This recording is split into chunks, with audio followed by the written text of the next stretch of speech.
Salut tout le monde, c'est Arthur et bienvenue dans l'important c'est le synthé, j'espère que vous allez bien.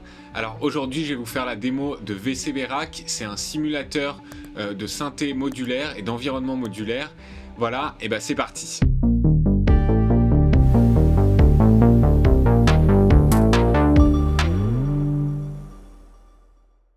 Alors Rack ou VCV Rack, c'est un environnement modulaire, c'est en fait la reproduction logicielle numérique d'un synthé Eurorack, donc avec plein de modules que vous pouvez connecter les uns avec les autres. Il faut savoir que VCV Rack c'est entièrement gratuit et il y a plus de 2200 modules qui sont également gratuits. Tout est gratuit. C'est magnifique. Pour télécharger VCV Rack, c'est très simple, vous allez sur vcvrack.com et vous appuyez sur Free Download et ça vous amène sur la page de téléchargement de Rack. Donc comme vous le voyez, c'est disponible en macOS, Windows et Linux. Vous téléchargez l'appli, vous l'installez et vous l'ouvrez. Quand vous ouvrez l'appli pour la première fois, voilà ce que vous voyez. C'est un patch initialisé de base avec un VCO, un VCF et une enveloppe, donc vraiment une voie de synthé la plus simple possible. Et ensuite, pour avoir plus de modules, eh ben, vous cliquez droit à un endroit où il n'y a pas de module, comme ici. Je fais un clic droit ici et j'ai accès à tous les modules auxquels je suis inscrit. Pourquoi je dis inscrit? Parce qu'en fait, quand vous allez dans la bibliothèque de VCV Rack sur leur site et que vous allez dans Free, vous avez tous les modules gratuits. Comme vous voyez, il y en a 2234 actuellement, donc il y a de quoi faire. Et en fait, donc ils sont classés par marque, par développeur et aussi par tag, donc par fonction.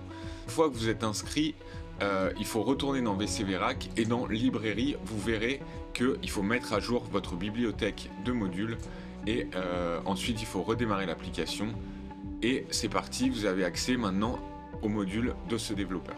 Nous aujourd'hui on va se créer une petite track à l'aide de VCV Rack. Donc en gros on va avoir une drum machine, une ligne de basse et une ligne mélodique. Donc le premier module pour notre boîte à rythme, ça va être un séquenceur. Donc je vais aller dans séquenceur et je vais me choisir un trigger sequencer. C'est un séquenceur qui va juste permettre d'envoyer un signal on ou off. Donc je vais prendre ce trigger sequencer ici et je vais le mettre là. Ensuite, ce dont je vais avoir besoin, et ça va être pour tout le patch, et ça c'est une horloge. Une horloge c'est très important dans la synthèse modulaire parce que ça va être l'élément qui va contrôler et qui va permettre à tous les modules qui ont besoin d'une horloge, comme les séquenceurs notamment, d'être déclenchés ou non. Donc si je vais dans Clock Generator, je vais aller prendre cette horloge ici et je vais la mettre là. C'est une horloge assez simple mais bien pratique parce que d'abord elle a un bouton Run, c'est en gros le bouton Play, et elle a 3 horloges intégrées qu'on peut diviser ou multiplier selon ce qu'on veut. Donc je vais brancher le clock de mon horloge ici et donc ça c'est mon trigger sequencer et je vais brancher aussi le bouton Reset ici. Ensuite, pour faire une boîte à rythme, il faut des sons de boîte à rythme et pour ça, j'ai trouvé quelques modules qui sont assez sympas. C'est peut-être pas les meilleurs modules de drums disponibles dans VCV Rack, mais pour l'occasion, ça sera assez pratique. Tous ces modules là, je vais ensuite les connecter à mon trigger sequencer. Donc je mets le trig in dans chacune des lignes de mon module. Voilà. Et ensuite, pour qu'on puisse entendre ces rythmes, on va aller prendre un mixeur. Donc ça va être tout simplement un module qui va nous permettre de mixer nos différents éléments rythmiques. Je connecte la sortie de mes modules dans les entrées de mon mixeur. Voilà. Et si tout se passe bien,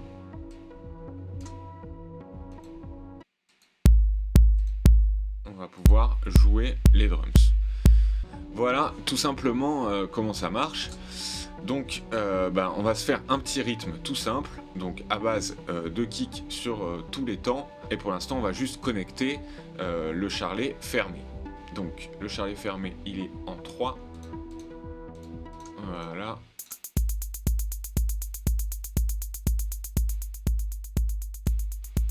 je vais changer le kick pour un kick de 909 parce que je préfère la 909 à la 808. Désolé pour les amoureux de la 808. Voilà, on a un rythme tout simple. Vraiment, c'est pour commencer notre track. Ça ira très bien, ça nous donnera une structure, un squelette rythmique. Donc voilà pour la drum machine. Vous voyez, c'est assez simple. Il faut un séquenceur, des sons de drum machine, un mixeur. On connecte tout ça au mixeur général. Ça sort dans le module Audio 8 qui lui envoie directement dans la sortie de votre interface audio et c'est bon. Voilà, donc une fois qu'on a fait notre drum machine, maintenant on va aller chercher un autre séquenceur et là ça va être plutôt pour créer une ligne de basse. Et c'est un séquenceur très simple, en fait c'est un séquenceur pas à pas, donc il y a 8 pas, chaque carré correspond à un pas. Vous branchez donc une horloge dans votre séquenceur. Vous branchez aussi le bouton Reset, le câble Reset, ce qui permet en fait à chaque fois que vous appuyez sur Reset de remettre tous les pas à zéro, donc à la fois sur le trigger sequencer et à la fois sur ce séquenceur de notes. Ensuite, donc je vais connecter le volt par octave, donc ce câble ici je le déconnecte et je le branche celui-là à la place. Donc je déconnecte le gate et je branche ici. Gate en fait ça va dire à l'enveloppe de se déclencher ou pas, et en fait elle va se déclencher à chaque fois qu'un pas est activé. On voit que les pas sont activés ici parce que ce bouton ici est bleu. S'il était blanc il ne serait pas activé. Donc je vais vous montrer ce que ça donne. Je lance mon horloge. Voilà, on a notre séquence qui joue. Donc maintenant on va régler nos notes. Et ce que j'aime bien dans ce séquenceur, c'est que vous pouvez régler votre séquence, quantifier votre séquence sur une gamme donnée. Donc là, en l'occurrence, on est sur un Do, donc C mineur. Moi, je vais passer sur une gamme que j'aime bien, qui est la gamme mixolydienne. Et comme on veut faire une ligne de basse, je vais baisser en octave de 2 octaves.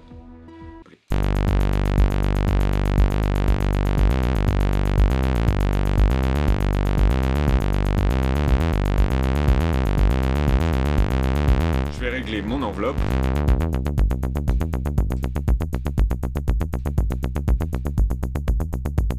Donc voilà, on a une petite séquence avec donc notre kick, notre charlet fermé et cette petite ligne de basse. Maintenant, on va aller se prendre une petite ligne mélodique et pour ça, je vais aller chercher un autre séquenceur. Et là, c'est un séquenceur assez marrant, vous allez voir. Ce séquenceur ici, qui s'appelle NoteSec 16, ça c'est pour le séquenceur. Ensuite, je vais aller chercher une voix de synthé et pour ça, je vais aller chercher chez un développeur que j'aime beaucoup, qui est Mutable Instrument. En fait, là, c'est Audible Instrument, mais c'est des copies des modules de Mutable Instrument. Ce module-là, donc c'est une voix de synthétiseur qui va faire de la synthèse par modèle physique, donc qui va reproduire des sons, par exemple de maillet, ou des sons d'instruments qui vont être soufflés, donc d'instruments à vent, ou alors d'instruments qui vont être joués avec un archet. C'est un module très complet, vous avez même une reverb intégrée, vous avez la possibilité de faire de la FM, et puis de moduler tous ces paramètres. D'abord, je vais connecter donc mon séquenceur à mon horloge, donc toujours la même. Clock et reset.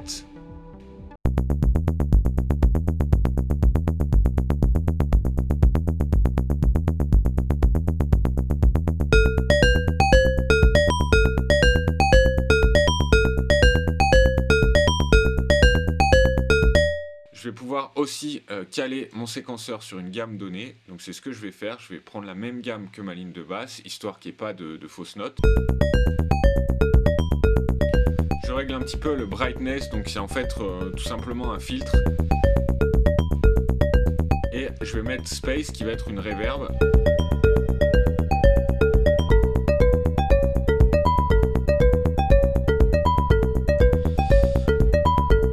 Maintenant, je vais vous montrer comment rendre notre séquence plus intéressante grâce à ce petit séquenceur ici qui paye pas de mine, mais qui est très intéressant.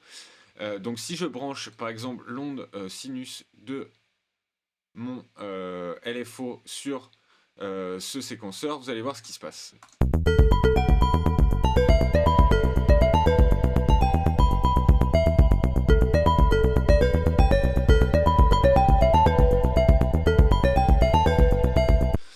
Donc moi, au lieu de brancher le LFO, qui n'est pas synchronisé à mon horloge globale, eh ben, je vais prendre une des sorties de l'horloge et c'est ça que je vais brancher dans mon séquenceur pour moduler ma séquence. Et au lieu de brancher dans Rotate, je vais brancher dans Flip et vous allez voir ce que ça donne.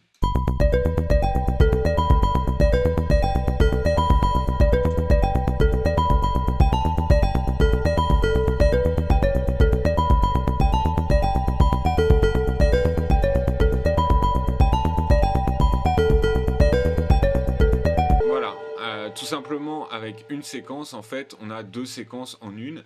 Voilà, c'est assez marrant. Donc je vais lancer ma séquence et puis je vais essayer de trouver un pattern, un motif qui m'intéresse.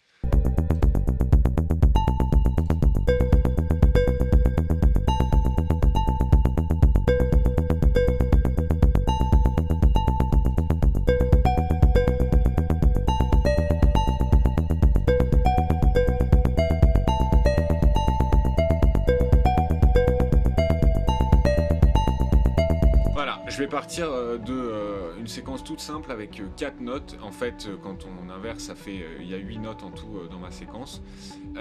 Et maintenant, je vais brancher donc ma voix de synthé. J'aimerais utiliser un effet et notamment j'aimerais utiliser une sorte d'effet de délai. Et pour ça, je vais avoir le choix entre plein d'effets différents. Là, en l'occurrence, dans les délais, il n'y a que ça. Mais sur le site, dans la bibliothèque de VSeverac, il y en a plein que vous pouvez télécharger. Mais moi, ce qui m'intéresse, c'est ici ce module-là, qui est aussi un module inspiré de Mutable Instruments. Chez Mutable Instruments, c'est le module Clouds. Et en fait, c'est une reverb granulaire.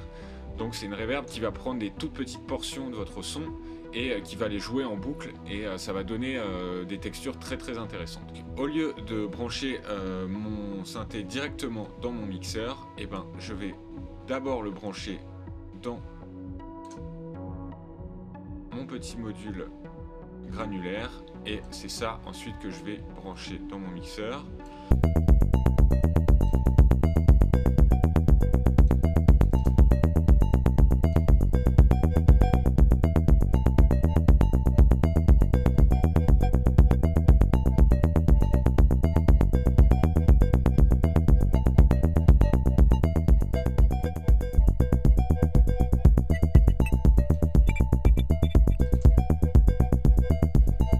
Voilà, donc on a une sorte de petit effet de délai, mais qui ressemble pas trop à un délai traditionnel, et c'est ça que j'aime bien. Maintenant, ce qu'on peut faire, c'est aussi moduler ce petit module ici de délai granulaire. Et là, en l'occurrence, ce que je veux moduler, c'est ce bouton ici qui s'appelle Freeze, et c'est un bouton qui va permettre de geler la reverb à un moment donné. Et donc pour moduler ce petit paramètre ici, Freeze, eh ben, au lieu d'utiliser un LFO, je vais utiliser ce Trigger Sequencer. Donc je vais brancher ça dans Freeze et à chaque fois que je vais mettre un pas activé ici dans ce séquenceur, ça va déclencher ce bouton Freeze ici qui va donc geler ma reverb.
Merci d'avoir regardé cette vidéo, j'espère qu'elle vous a plu. Si c'est le cas, n'hésitez pas à liker et à vous abonner au channel d'AudioFanzine. Vous pouvez aussi nous suivre sur Instagram et me suivre personnellement si ça vous intéresse de savoir ce que je fais en dehors des vidéos d'AudioFanzine. Voilà, moi je vous dis à la prochaine. N'oubliez pas que l'important, c'est le synthé. Allez, ciao!